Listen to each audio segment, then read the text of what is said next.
Hello, my name is Corey Dominique. The purpose of this video is to enlighten others, shed light basically on, I guess I would say, black culture and black people. I don't even like saying black people because I feel like that came from the segregation days, but I prefer to say African American. But I just want to shed light on my life and my experiences and the things that I went through and me being here now and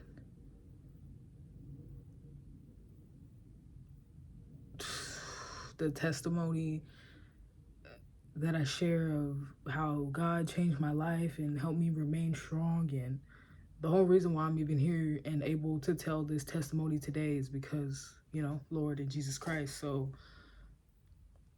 but I want to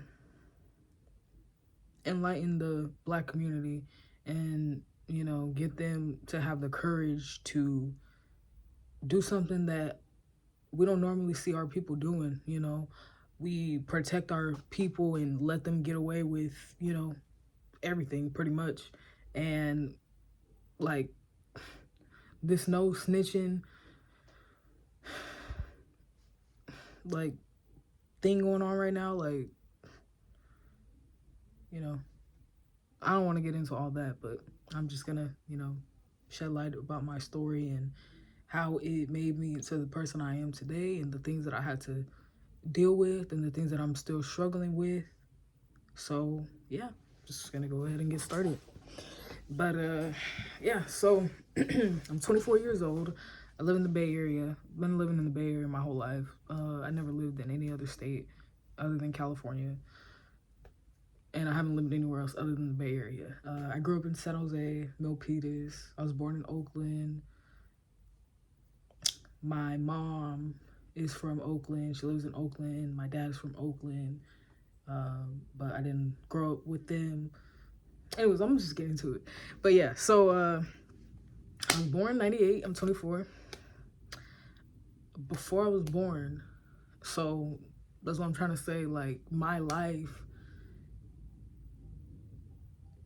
was broken from birth, basically. But anyways, so my dad was murdered when my mom was pregnant with me. He ended up committing robbery, and he shot the Brinks money truck. Anyways, he shot the lady in the face, and I'm sure him and his friends plotted it. But he shot the lady in the face, and they took all the money and ran off. And not too long after that, his so-called friend ended up killing him and leaving his body for dead on the freeway. Anyways, that happened. So I never got to meet my dad. Sorry if you see me looking over here, I'm just watching my cat because she's a little wild. But so yeah, I never had my dad in my life.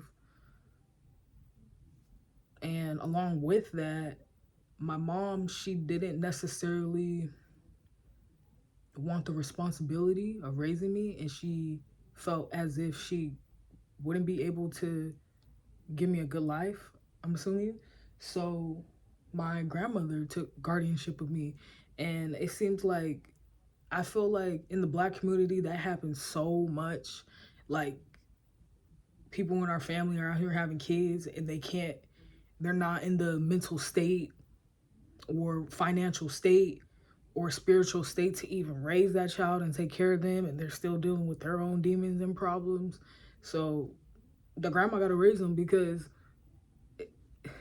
we just don't do any good raising the kid. But anyway, so my grandma got guardianship of me. I don't know how old I was. Or actually, hold on. I was like 2. There you go. So like when I was 2 years old, my grandmother took over guardianship of me. So at a very young age, I was away from my mother, and it's been like that up until now. I'll get more into it, but basically, like, I haven't seen her since I was probably like 9, 10, 11 years old or something. So it's been a long time since I actually seen her in person. I've talked to her. We don't have a relationship or a bond. Our relationship is like, we don't have a relationship. So, but anyway, so Dad was murdered when my mom was pregnant with me. My mom didn't want anything to do with me. Back up a little bit, my grandpa, which is my dad's dad, was murdered. So my dad and my grandpa were murdered 33 days apart before I was born. So my for let me see, I don't know what happened. Yeah, so my grandpa was murdered first, and then my dad was murdered a month and a couple days after, and then I was born 9 months later, or like 7 months later. But sorry, and I'm looking at my notes because I'm like I'm trying to figure out what to say. Like I don't know, like I know my life story, but like I want to make it clear for everybody else. Like yeah. Anyways, and then something else happened. I was molested. So my grandmother, when she raised me up until I was 12 years old, and she ended up passing away from cancer. So my aunt and uncle had to take guardianship over me at that time, which is my aunt, which is her daughter. So technically, she's my great great grandmother, and this is my great aunt. But anyway, nonetheless, though my aunt and my uncle, they were in my life since birth. So I was always around the family, and everybody knew about me and who I was at an early age or from birth. But I have this notion, and the Holy Spirit revealed it to me through just notions and other things that I've noticed and realized, and He just brought the light to me to see what was actually going on in that situation with my aunt and my uncle. But at 24 years old, I brought up this allegation previously, and it wasn't taken well. Pretty much, they denied it, and I believe I brought it up twice. Once when I was a teenager, and I brought it up again like 2 years ago, 2021. So yeah, they never took it well, and I just brought it up again today. Anyways, before I get into all that, I was molested as a young kid, and I didn't even come to terms with this like 100%, I guess I would say, where I was like, I have the full clarity now, and now I can see that the people that did that to me, my family, are actually in denial, and they're wicked. So the reason I brought up me being molested young, and I brought up me, my aunt and uncle taking over guardianship of me at 12, because that happened. The molestation happened before that, before I even moved into with them. So around the time when my grandmother took custody over me, and I was around that time, and when I was back and forth seeing my mom and visiting my grandmother, going back and forth from Oakland to San Jose and Milpitas, like it happened during that time. And I don't I realized, like, I was at that time, I was too young to actually grasp or even understand what happened to me. I didn't even, I could barely, even talk like how I'm talking right now. I couldn't do that at that age. So, yeah, I'll reveal a little bit more how God shed light to me, but I just want to go over the events first. But anyway, so my grandmother took over custody with me of me. I was molested somewhere in that time frame, and I know that I can say that I was molested anywhere from 6 years old or less, anywhere around that. I don't know the exact age, but I know it was from that time being, because when I was able to actually talk or understand life in a different manner, it wasn't happening to me anymore, at least by them. So, anyways, that happened, and it was basically kept a secret. I'll get into that later. But so when my grandmother had custody of me, and before she had passed away from cancer, and when me and my family had just found out that she got cancer, I was going through like depression at 12 years old. I wanted to kill myself, or yeah, 12 years old. I wanted to kill myself. And I remember writing a suicide note after getting the news from the doctors that, she may not have that much longer to live. And I felt like, my grandmother, my great grandmother, she I loved her, she wanted the best for me. Right now, being 24, I see that out of everybody in my life, she had the best intentions for me. But, I feel like the Holy Spirit is still bringing things into light. So I don't know what really happened in her past, and if she had any trauma or anything. I'm sure she did, because my whole family, I can honestly say, is dysfunctional. But I don't know what extent that she went through. So I can't dive into that right now. But one thing I will say, she was really strict when she was raising me, and she was just very cautious and careful with me, and didn't necessarily allow me to do the things or have freedom to do things. Well, of course, I'm a kid. Like, why do I need to be running around or running amok, But that all changed when I moved in with my aunt and uncle. And when I moved in with my aunt and uncle, they were on drugs. They were abusing crack cocaine. So in the midst of them abusing crack cocaine, I was just going through so much stuff. I was getting bullied at school.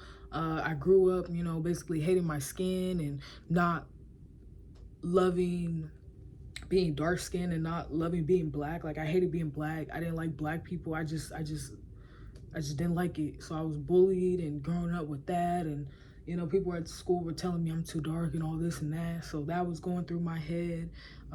As I said, I had suicidal thoughts from my grandmother and other things that I was dealing with. And once I moved in with them and they were on their drugs, I just felt like a whole bunch of demonic spirits just came into my life.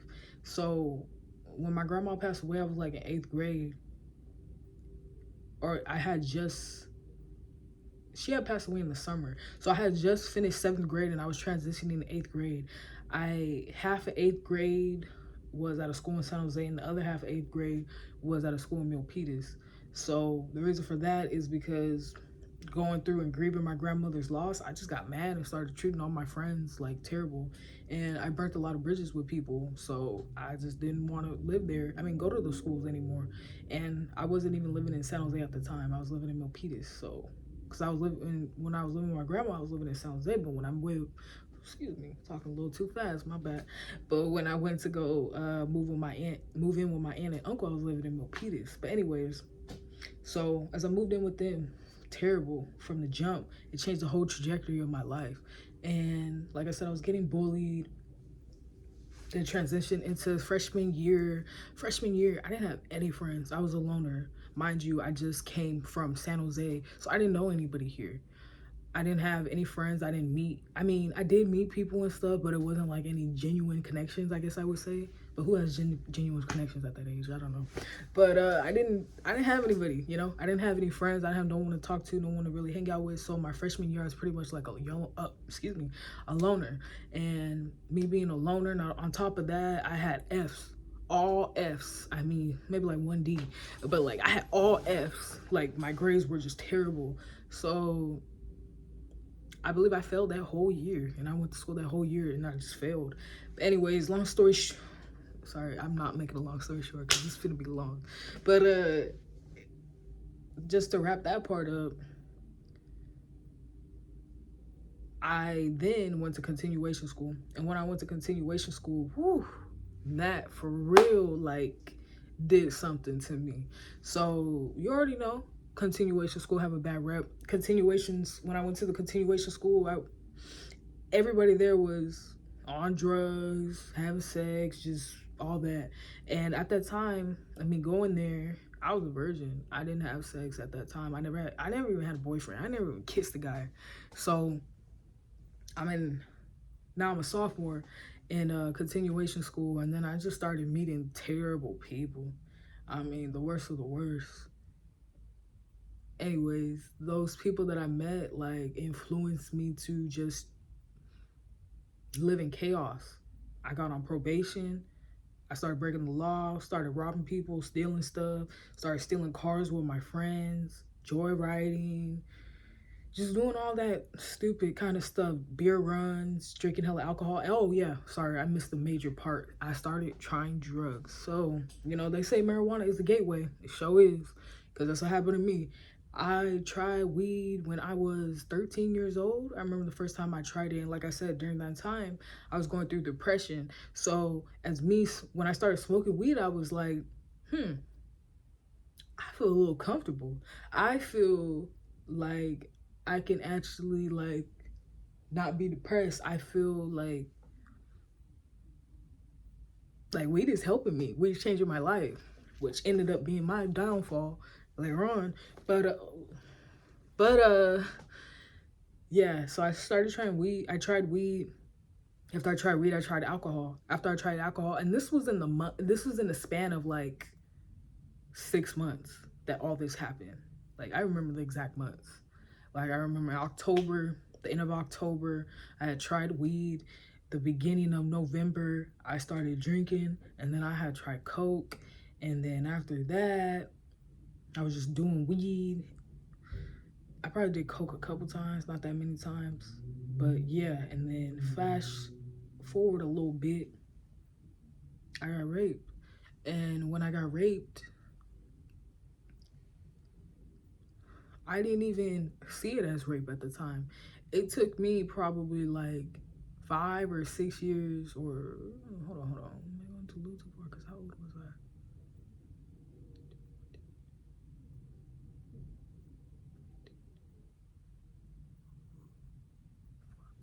I? I'm trying to do the math in my head right now. So right now it's 2023. I'm 24. I'm be 25. So in 2013.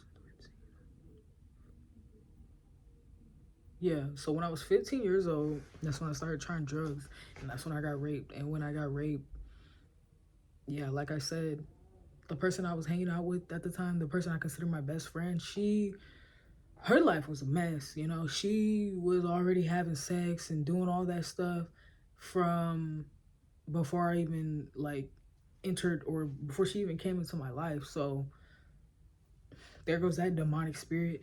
And I got raped, and I just thought it was okay to have sex, and I thought that was the thing to do. I thought this was what you're supposed to do. I thought it was like the good life. I thought it was like the fun life. I don't know. That's all I knew. I didn't know any better. So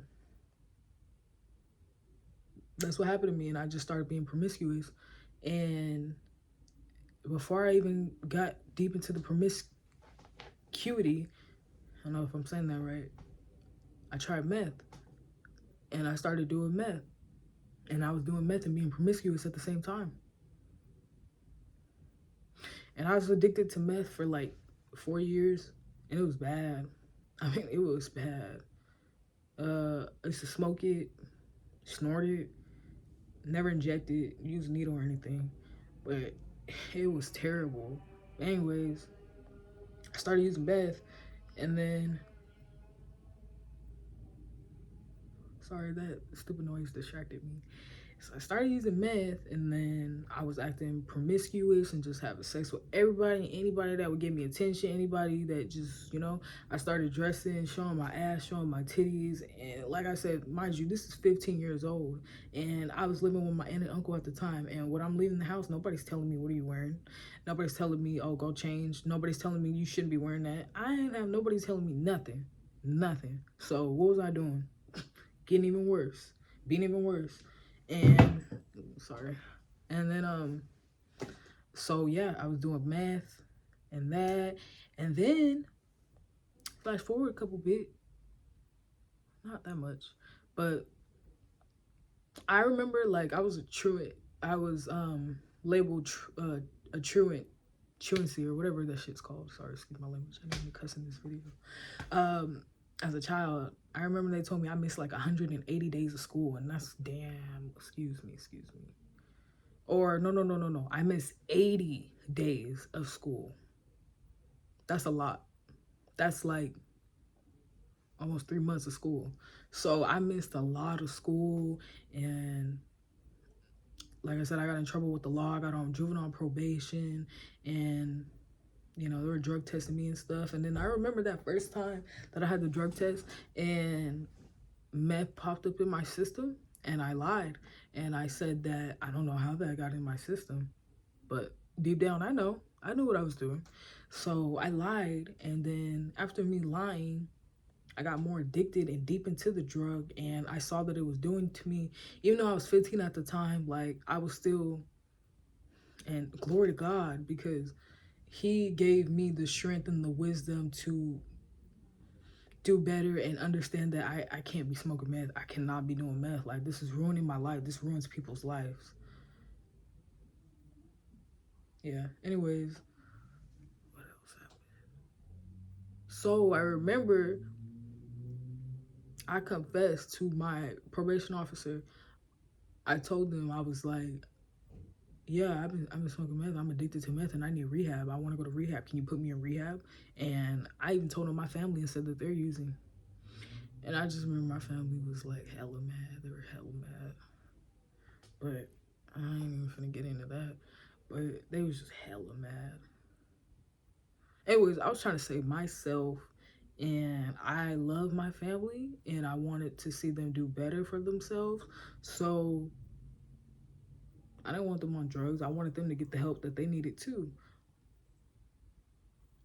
It did nothing though. It did nothing. So, anyways,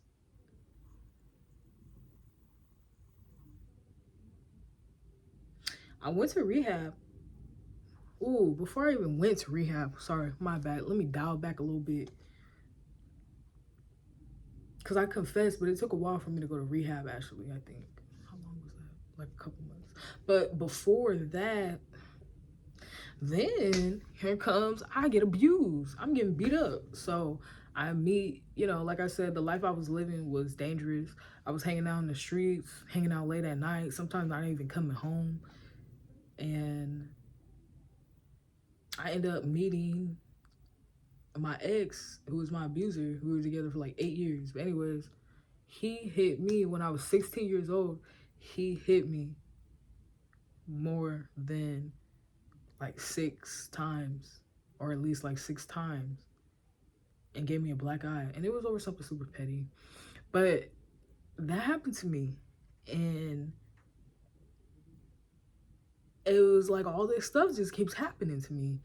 And I started suppressing a lot of things, like especially like the rape. Like, I didn't even know until right now, actually taking a step back and looking at the situation. Like, I'm wiser now, I'm smarter now, I'm not naive, so I'm able to look at the situation and see it for what it really was, and see like I have a different perspective than what I had when I was actually like when it right when it happened.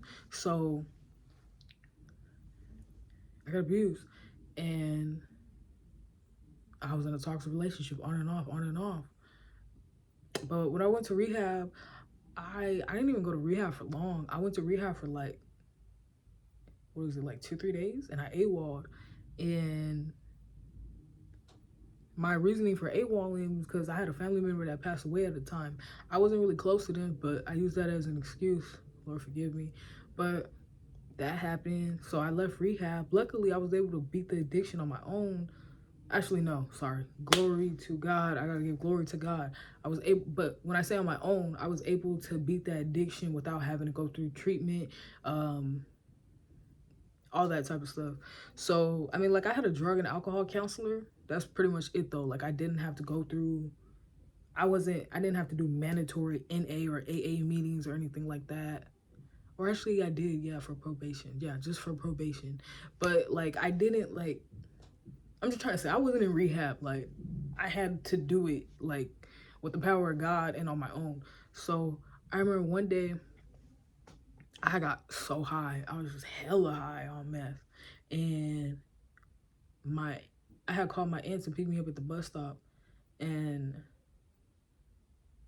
yeah, so I remember the stop at the bus stop where I was supposed to get off at, like, it was shut down, so they had rerouted and took a detour. So on the detour, it was like, this doesn't even matter. But anyways, they took a detour. So I don't know, that like kind of fueled my anger at that time. But anyways, I'm calling my aunt, telling her to pick me up. She's coming to pick me up, but she took a long time.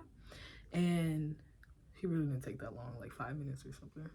But like we live like 2 minutes away, so you know. But anyways,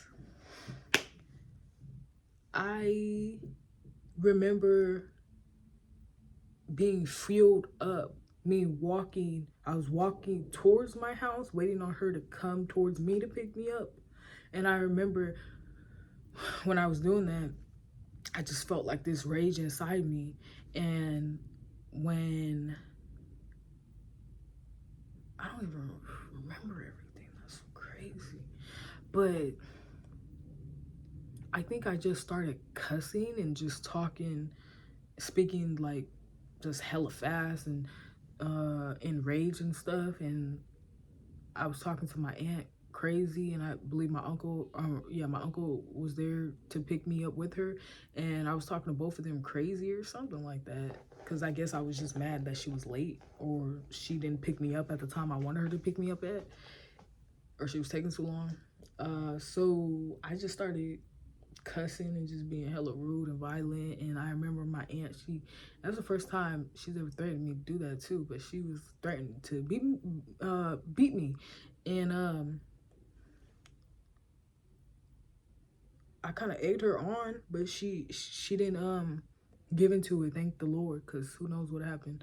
But yeah, and then when we got home, I just remember getting out the car, and like I said, I was just in rage. But mind you, I'm high off meth, so I walk in the house, I'm walking up the stairs into my room, and I just remember being so mad and angry. And then like I was on a rampage, and I remember I went and picked up like a little mat or something, or like a little rug, and I picked it up and I put it back down, and I stopped right then and there.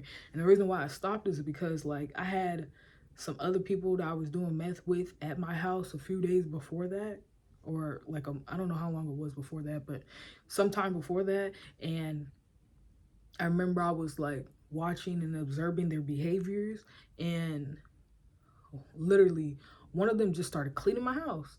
And I was just, in my head, I was just like, wow, they're really into that bad. Like, they got it bad. And I was like, I don't ever want to get like that. Like, that's bad. Like, she just really, you just don't even know me. And you, like, mind you, when I was doing meth and stuff, I was doing it with all adults.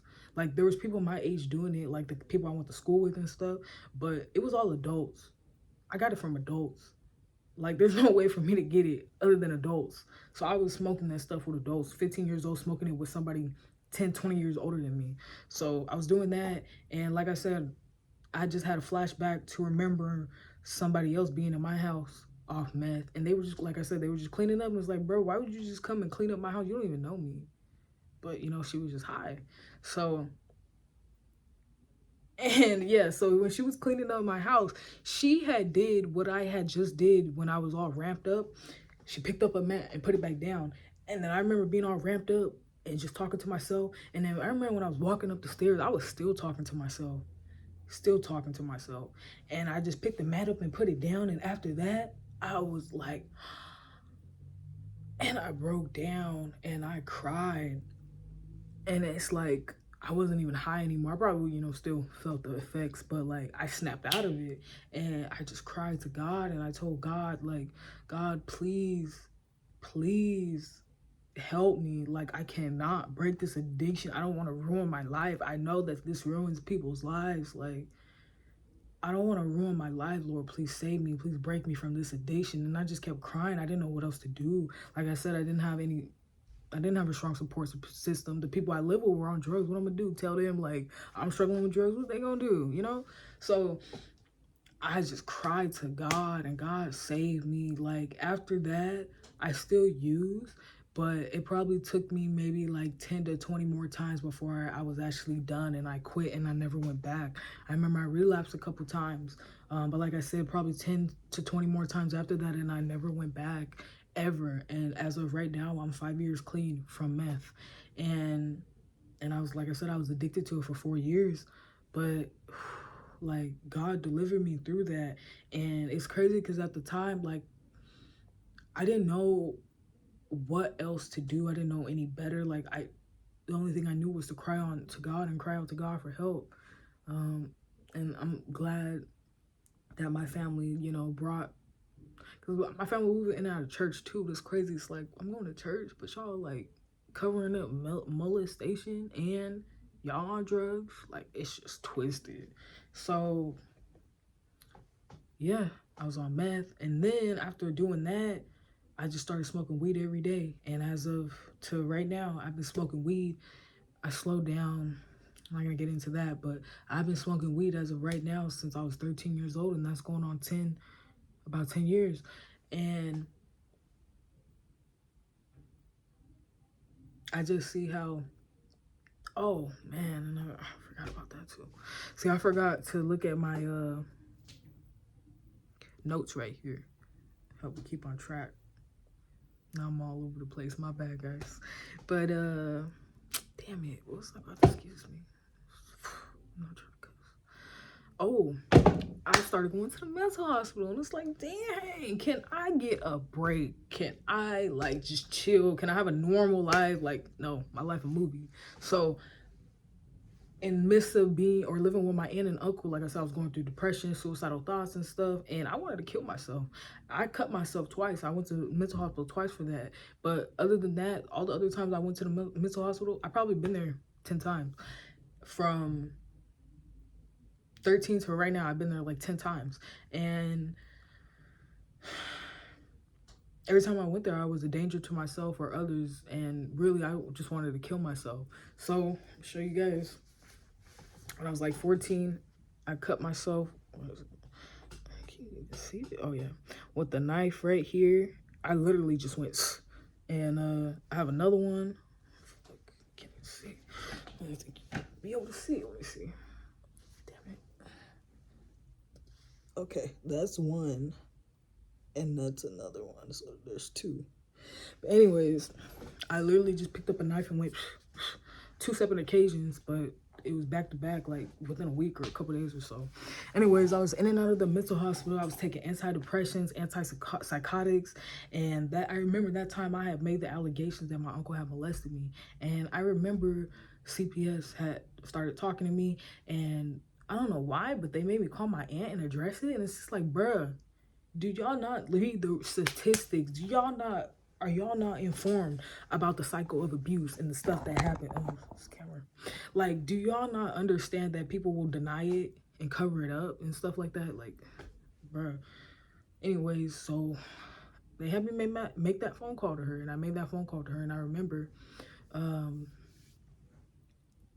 the phone, I was just like, I told them Marcel molested me, and she said, my uncle's name, and she said, and this were her exact words, I'll never forget, and the tone of her voice, like, I'll never forget it. I know she felt guilt and shame, but she was just like, Corey, I never left you alone with him. And it was just like, now, being on the other side of this and talking to, I have a mentor, and I do therapy and stuff, but I talked to my mentor the other day, and I told her what she said. I mean, that scenario and what happened, and she was saying, that's guilt, because she said that instead of, I believe you, or what happened. She didn't even question it. She just said, I never left you alone with him. And if that ain't guilt, I don't know what is. And if that ain't God revealing to me, I don't know what is. Because, like I said, on top of that, there's so many other things. But she said that to me, and I'll never forget that. But I brushed it off when that happened. Like I said, I was on all those psych medications, antidepressants. They put me on antipsychotic. I was on Zyprexa. Read up about Zyprexa. That is messes with you, like just messes with you. And like, it, people got to understand antidepressants and those medications, they really change your personality, your way of thinking. Like, I'm not the person I was when I was 12 years old. Like, I'm not that same girl. Like, you know how people grow up and they're like the same how they acted when they were younger. Like, I'm totally different. Like, all this trauma and stuff happened to me. Like, I just kept changing. My personality kept changing. And like I said, who I am right now, like, I was never this person. I didn't like talking to people. I was super shy. I'm still kind of shy, but like, I was that girl that never spoke up. I didn't talk to nobody. I wasn't cracking jokes. Right now, I'd be like cracking jokes. I'll be like the class clown and stuff. But at that time, no. But anyways, like, it just changed so many things in my life being on that. And like, it kept me, or it led me to suppressing and burying all that trauma and pain that I went through as if it never even happened. But I realize now that that was my way of coping with it, because I had to survive it. I had to get through it some type of way. And if I sat there replaying it all over and over and over and over or whatever, like, I was just gonna do more harm than good, because I wasn't getting the help for it. So that happened to me, and I was on psych medications for maybe 2 years on and off. Like, I would take it and I wouldn't take it. Like, I didn't like taking it because I felt like it altered my mind. I remember a period of time, like, they had me on so many different medications. They kept trying different medications with me. So like, just imagine, like, your brain is just all over the place, and on top of that, methamphetamine addiction, bro. Like, just so many things. And then I remember one of the medications I was taking, I don't remember the exact name, but so many medications I took, so disgusting. But one of the medications I was taking, it literally made me feel like a robot. I remember that I felt like a robot, and I felt like I couldn't feel any emotions or anything. And it is like, my family applauded that. They liked that. And it's just like, bruh, I'm running from all my trauma and pain. I don't want to live like that. And yeah, so that happened to me. I went to the mental hospital. Sorry, I gotta look at my notes.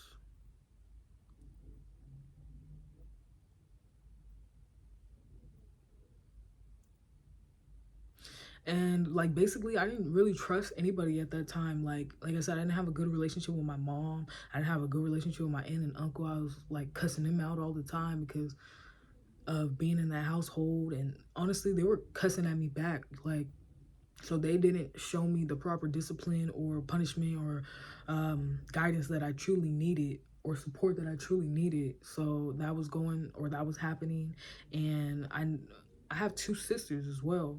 Now, my older sister, she is like 20, she about to be 28 this year, and I don't have a good relationship with her. I probably only seen her maybe like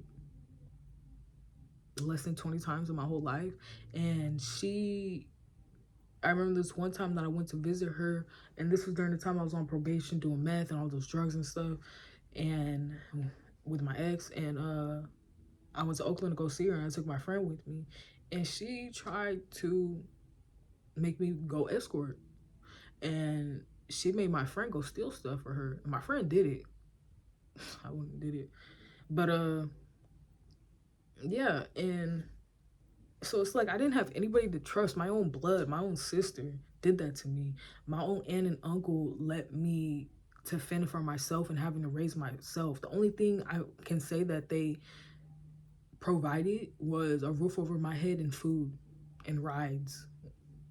But you should give me a ride. But it's just crazy because it's just like, all the stuff that I went through, like, it made me who I am. But sorry, let me see.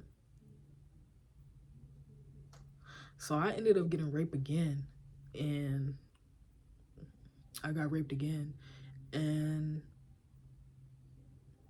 I didn't even consider that rape either. It took me a couple years to actually consider that rape, because at that time I thought that it was my fault and I blamed myself. So I'm over here blaming myself for all the trauma and abuse that other people caused me. And like I said, I was with my ex for 8 years on and off. I barely left my ex, and like, I just talked to my ex like a month ago. I'm barely letting go from that. But I had actually broke up with him, and I haven't seen him since December 2021. So can you imagine, from 2015 to 2021? Of course, he had his share of going to jail and prison sentences and stuff. So I guess you could take 2 years out of that. But all the other years, I was with him, and he was abusing me, and I started abusing him back. And it was just this toxic, ongoing cycle. And I just felt like my ex was, and the reason, like, I can only speak for myself, and I know that, like, everything that I went through played a huge role in why I kept going back to my ex. And that was because he was the only one I felt like showed me love, because nobody showed me love. I thought that was love. I thought abuse was love. Look, the people that raised me, took me in, and took over guardianship of me, showed me that abuse was love. That's basically what they showed me. So, like, all I saw was them arguing to each other, arguing at each other all the time. Like, they didn't have a good relationship. They had a toxic relationship. And I didn't witness any physical abuse, but, I heard stuff at times. So I really don't know what went on. I really don't. And I really don't. And I can honestly say, like, my ex hit me over 40 times. Over 40 times. I was, like, just going through my memory, and I was just trying to add up events. And I also had pictures on my phone of the abuse. And I was just like, okay, that was 1 time, 2 times, 3 times. And I added up 40. And I'm sure there's more, but those are the only ones that I could think of. And so, like, the period of this, and then, mind you, like I said, I was abusing him too. But then, I don't know, because I feel like I did my fair share of research on domestic violence, and they say mutual abuse is a myth. I don't know if they need to do a little more looking into that. But there was times, and this is something that they mentioned on their website too, that even if you did hit the abuser first,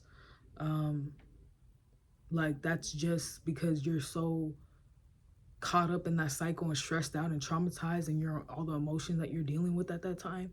So I don't know if it's right to label myself as an abuser. I don't want to label myself as anything but a child of God, but because he delivered me from all this. But yeah, so like I said, the abuse, honestly, domestic violence is so terrible, to the point, like, you see how I just said that? Like, I call myself the abuser when clearly this man had more power and control over me. Like, literally, he's a man. He's taller than me. He's stronger than me. He's a man. So there I go again. But anyways, that happened to me. Oh, sorry. It's just like so many things are coming back to me, and I'm looking at my notes. I'm like, bro, like, all this stuff happened to me, and now, like, this is the first time that I'm talking about it. Like, I've talked about all these things, but I talk about all of them separately. But now that I'm talking about this on a video, all of them together, it's like, I can't believe I went through all that. Like, I still got a lot of healing and stuff to do. I've healed some. I'm on my healing journey right now. But I just can't believe all that happened to me at a young age. Like, I'm only 24. So, with my ex, like I said, he was the only person that showed me love. I felt like he had a lot of trauma in his life, and another reason why we bonded so deeply, like, it was a trauma bond. But on top of that, as I mentioned earlier, my dad was murdered when my mom was pregnant with me. So with my ex, his mom was killed when he was 6 months old, and he didn't have a relationship with his father, and he didn't meet his father or see his father in person until he was like 14, and his dad didn't want the responsibility of raising him or being in his life or being a good father. So he was raised by his grandmother. So it's like we had similarities, like deep similarities. So that's why we connected and bonded over trauma. But it was a toxic relationship, just toxic overall. Like, I remember being with my ex, like, and I have a victim impact statement that I read at court, actually about a month ago. And when I read that statement, I was able to get a 10-year restraining order granted. That I'll leave for another video, because I need to go, because there's so many different aspects of the relationship with my ex and how I felt and how he made me feel and everything I was going through. But I'll save that for later. But like I said, I just kept going back to him. And in the midst of me being with him, he got me pregnant. and I ended up having an abortion. And my reasoning for having an abortion at the time was because I just felt shame, and I just felt as if I didn't want to bring a child into the world, and I'm not even good. And like, my ex was abusive. Like, my mom and my dad had a strong impact on me. That's one thing I didn't say.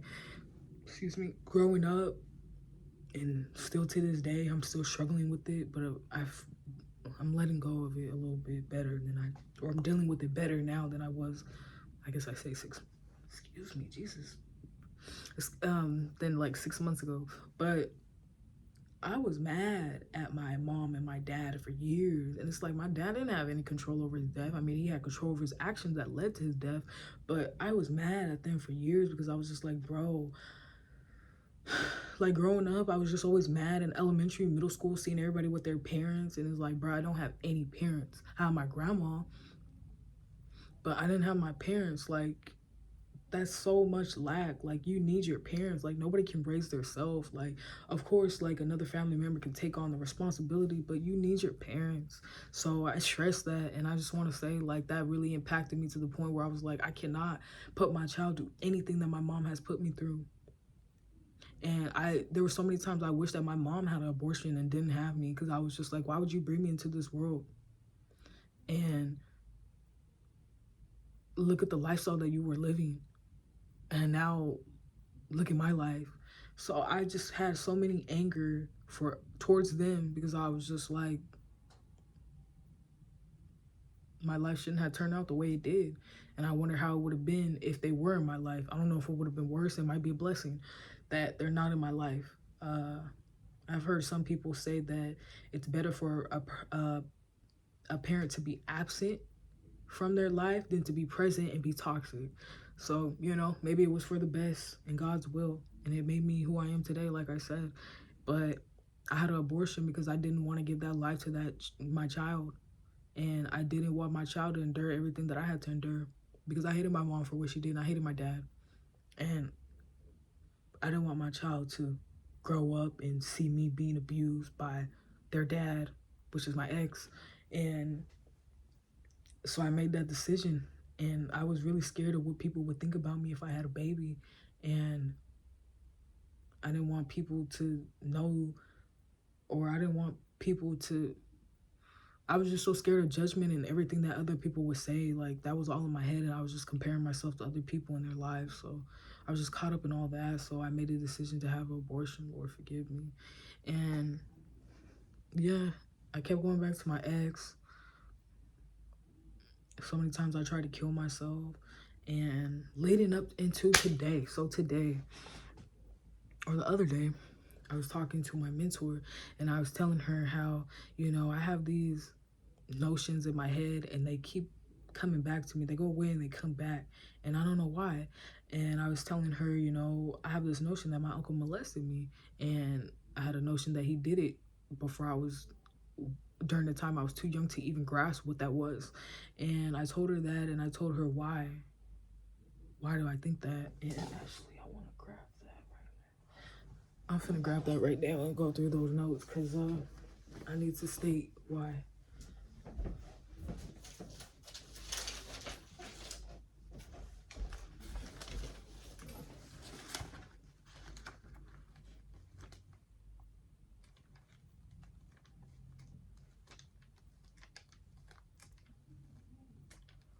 I'm sorry, y'all.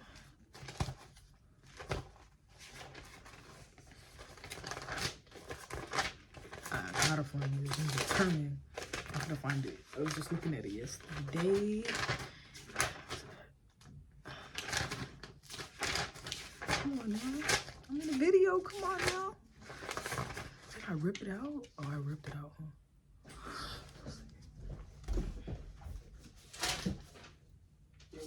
All right. Got some. Let's see. So, and these were my reasonings. So I always remembered as a kid, I would run under the table as a child, and I would be running from my uncle, and I always in fear of him, and I wondered why I always did that. Another thing, like I said, what I mentioned earlier, when I confronted my aunt about the situation, her reaction, like, why would you say that you never left me alone with him instead of saying, what happened to you? Are you sure? Or anything like that. Like, you know, just already trying to cover it up and be in denial about the whole situation. And that's another thing I thought was weird. And this actually just happened recently. My birthday just passed. My birthday's in November. It was just Valentine's Day. So my uncle got me something for Valentine's Day, but he didn't get me anything for my birthday, nor did he tell me happy birthday. And he told me about happy Valentine's Day. And it's just like,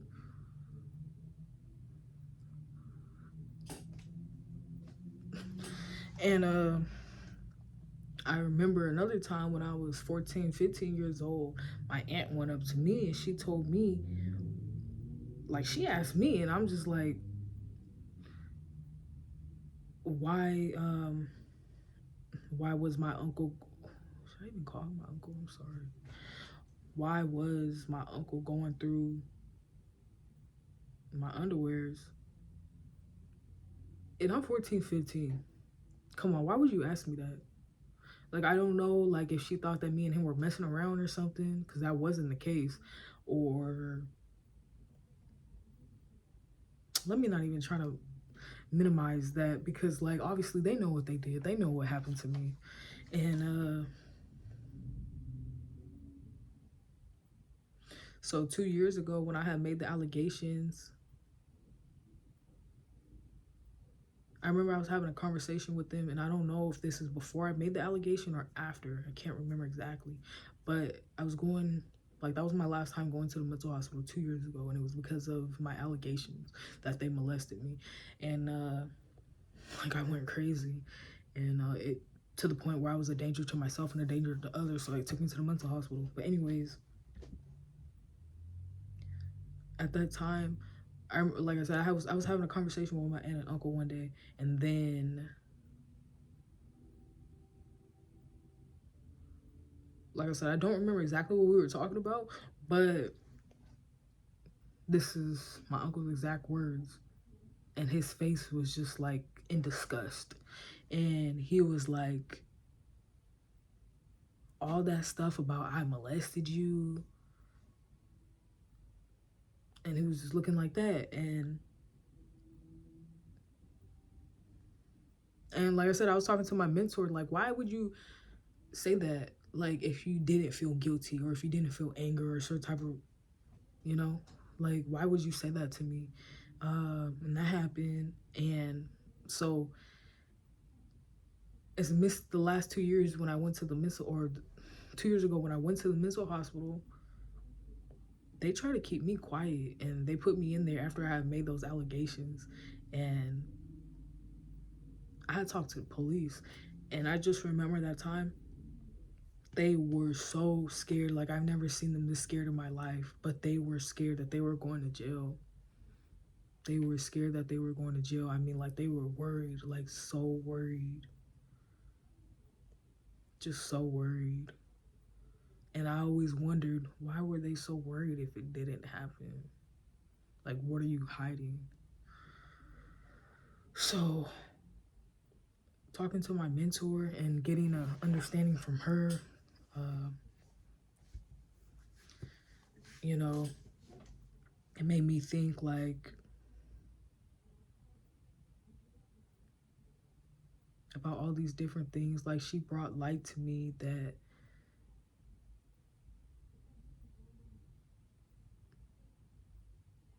I forgot exactly what I was gonna say. I'm so sorry. I'm not trying to edit this video, but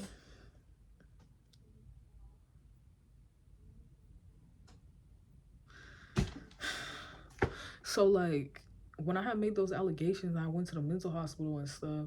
They were trying to keep me quiet. I remember one day, and, like, the relationship I had growing up with my aunt, like, I always had a relationship with her, and I was always close to her, and we had a bond. But my uncle, I can't say so. We didn't have a bond at all. Like, it was like he hated me and I hated him. And like I said, me and my aunt were close, and I told her stuff about me, and I shared stuff with her about me and my life. But anyways, when I had got out the hospital, they were encouraging me, or at least my aunt was encouraging me to continue medication and keep taking it. And it was just like, you are trying to keep me quiet. Like, I do not need medication. Like, no. And after that, it's funny. They started looking for another place to live, and they were able to get a house in another state. And they wanted me to come with them so bad. And that was like right after that. And it was just like, it was so weird because like they were ready to up and run and up and leave when they've been living in that house for over 10 years. So I didn't, you know, expect them to leave or anything like that. At first, I thought like they were trying to take me away from my ex because I was in that relationship at that time. So I didn't look at it as like they're trying to shut me up. Like, I have that revelation now, but they, and the thing about it is, at that time when they were up and ready to move, I didn't have finances to pay rent. I couldn't afford rent. I couldn't stay on my own. And I was so scared to be homeless at that time that, like, my last option was to go with them. But honestly, I wanted them out of my life so bad that I was willing to be homeless. And if I had to be homeless and live in a hotel, I was going to do it. I was already used to being in hotels, living with my ex because he was homeless.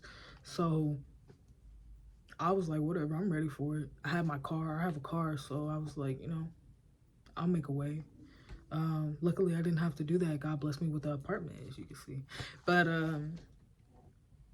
they tried to get me to shut up, and they tried to get me to move to Georgia with them. And I remember one day I was talking to my aunt on the phone in the hospital. This is when I was hospitalized about the allegations and stuff.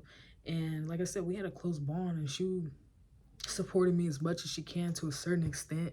There were certain things that, you know, growing up that didn't make sense to me that now makes total perfect sense to me.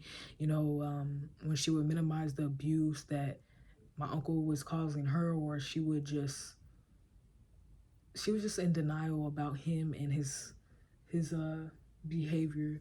And you know, I seen that growing up, and I didn't actually like see it for what it really was until now. So they wanted, oh sorry, so I was on the phone with her one day, and I was in the hospital, and like I said, she's always been there for me. I never, to the best of her ability, right? So I was talking to her one day, and she just hung. I mean, I'm in the mental hospital, mind you. In the mental hospital, I'm at my lowest state ever. I'm at the lowest of the low in my life, and she hung up on me. My uncle told her to hang up in the background. I heard him. She hung up on me. I think I was like making allegations or talking about the allegations. So, you know, I get it, but like that was just betrayal to me. Like, I just can't believe you know, you really did that to me. Like, you are my aunt. Like, you've been in my life since birth. You've been spoiling me since I was younger, and now it's coming to me like, is that why I was actually spoiled? To get me to be quiet and get me to never see what really happened to me? Um, yeah, so you know, they up and moved to Georgia, and they thought I was just coming with them. They thought I was coming with them so much, and I was like, I do not want to come with them. I do not, you know. But like I stated, I couldn't necessarily afford my own apartment. I live in the Bay Area, expenses. You know, one bedroom is like 2K, and that's what I'm paying. Anyway, so at that time I was still living, and mind you, when I was living with my aunt and uncle, I was living with my other uncle, which is my aunt's brother. Um, the other uncle is her husband, and I'm not related to him. It's by marriage, but this uncle I'm actually related to, and he's been an alcoholic for the majority of his life. So he was staying with us, and my aunt was basically putting a roof over his head when we were all living together. And when they up and moved to Georgia, they didn't take him with them. And like I said, I wasn't in a place to afford rent, and you know, he gets a check. It's not much, but it's something. And so now it's like I was stuck in this cycle of, I'm stuck with him, I'm living with him, and I'm stuck being a slave to them and their circumstances, and you know what they put me through. And it's like I'm stuck, and it's like they're trying to keep me stuck and keep me a slave to them, because it's just like I'm relying on my uncle to help pay me bills, and I was gonna rely on them for a place to stay, you know. And they still say to me, You always have a place here, you can always stay here and stuff. And it was just, you know, but when I was living with them in Milpitas, you know, like I said, it was just so toxic. And, you know, they tried to make me pay $600 for the room that I had there when that was like half the rent. And, you know, it was 4 people living there. So why am I paying half the rent at 17, 18, 19, 20, 21 years old? But it's just so many demonic things, and it truthfully hurts me to know that I went through all this, but I gotta give glory to God, because all that didn't break me. As you can see, I can still smile. I didn't break down none. It's telling my story. I'm healing. I guess I'm healed because I didn't break down, but to an extent, because I was just crying. But I've been through hell and back, and you know, God delivered me through so many different things. And in the midst of being abused, like there was other things going on, you know, growing up. Like I actually had thoughts of torturing and killing my uncle. I never acted on it, and I realized that was God delivering me from it. You know, just because I was tempted, I didn't do it though, like other people do. And you know, you know, the fact that I was molested at a young age, you know, I remember when I was like 5, 6 years old, me and my cousin, who we're related by marriage, so he's not my blood, but I still consider it incense. But we started playing with each other and touching each other. And I remember somebody had stopped us, and nobody even talks about that. I don't know who it was, what adult it was that stopped us. We were under the blanket. I'll never forget that. But you know, stuff like that. And then I remember me being abusive towards my pets. I remember me being abusive toward my other cousins, and those were my blood cousins. I remember me touching one of my blood cousins inappropriately at a young age, and I was even too young to even understand what I was doing. But it had happened to me, so I was just doing what I seen other people do. Like, you know, I started watching porn and masturbating in 5th grade. Like, how old am I even at that time? You know what I mean? So all this stuff that I'm going through, like, God really delivered me. Like, right now I'm abstinent. I haven't had sex. And since my ex, I haven't had sex since 2021, November 2021. So, and I plan to remain this way until I meet, you know, my husband. And I'm working on myself.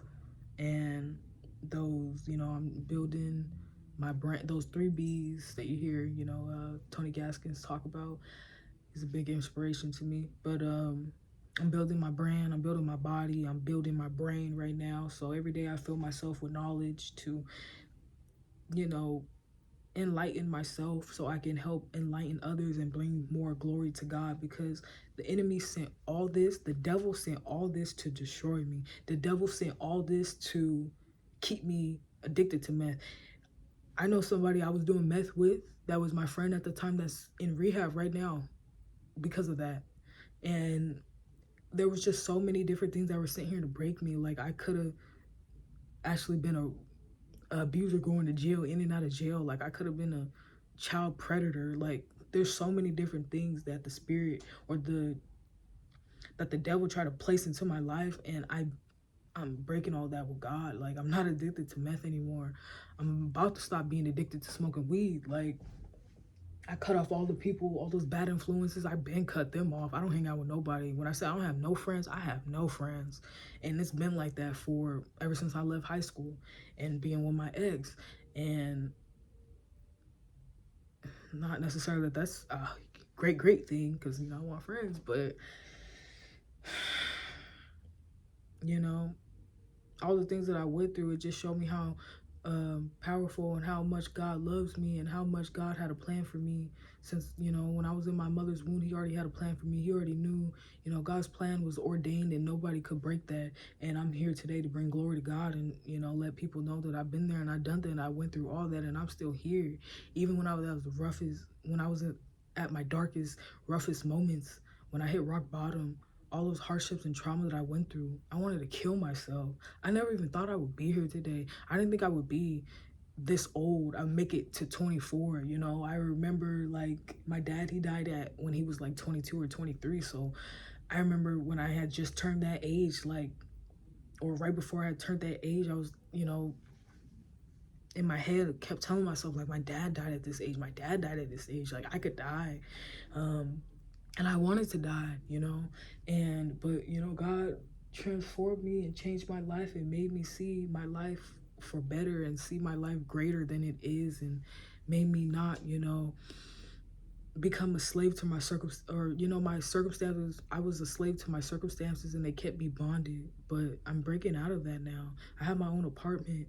I haven't seen my uncle in person over, oh, it ain't been a year, but because they did help me move in here and stuff.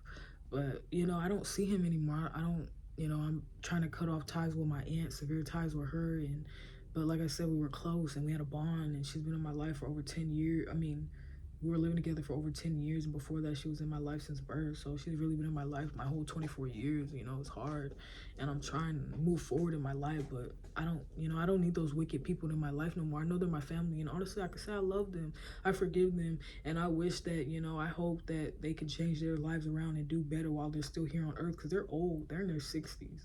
So you know, for them to be carrying this for so long, it's detrimental to me and them and other people, because we're not doing anything about it. Well, I'm doing something about it, you know. But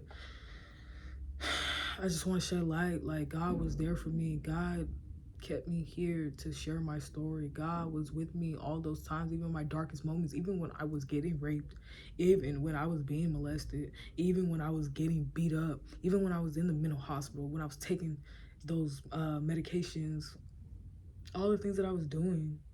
Like,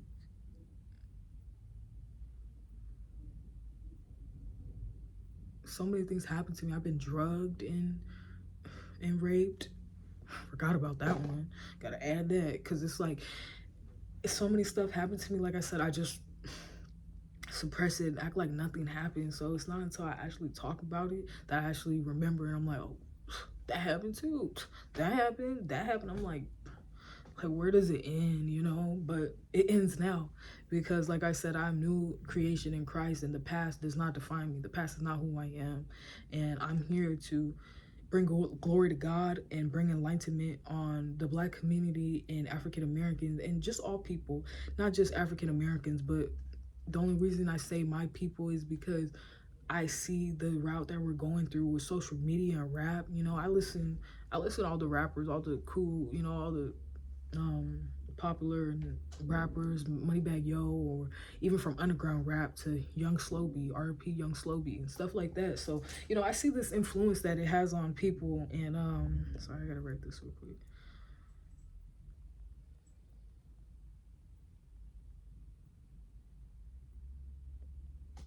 And it's just like, my life's a blessing.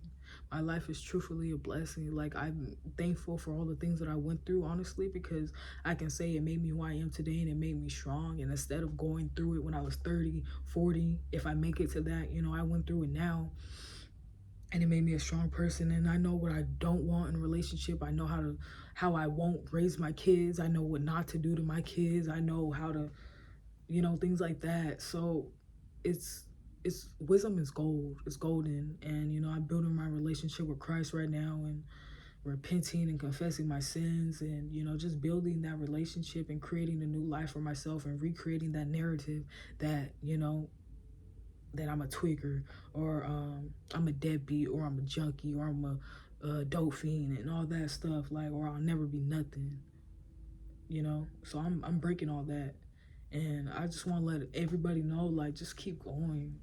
Like, you gotta put God in your life. You gotta pray. You gotta talk to God, because like I said, I would not be here without God. Like, all this was God. Like, for me to go through this, and like I said, I'm 24 years old. I didn't have my mom. I didn't have my dad, and even the people that I did have show me that they really didn't care enough to want to see the best in me in my life, and you know, truly wanted to see me heal, truly want to see me succeed. Like, I can honestly say right now, I don't have any family member that I trust. I don't trust anybody but my mentor. It's the only person I trust. And she, I don't talk to her every day. I don't see her every day. And I never seen her before. It's a mentor that I have online that I talk to online. And I only talk to her once a week, 4 times a month. But still, I don't have that support on the other days other than from Lord. And, I have cousins and stuff that I talk to from time to time. But it's like, I can't go into the depths of I can't go that deep with them. I can't talk about it because they have their own trauma and their own pain, and they're in denial themselves, and they'll start denying what happened to me, and I can't be talking about that with them. So it's a conversation I want to have, but I just can't have it right at this time. So I'm looking to share my story, and I gotta go because the vet's calling me about my dog. But thank you for watching my video.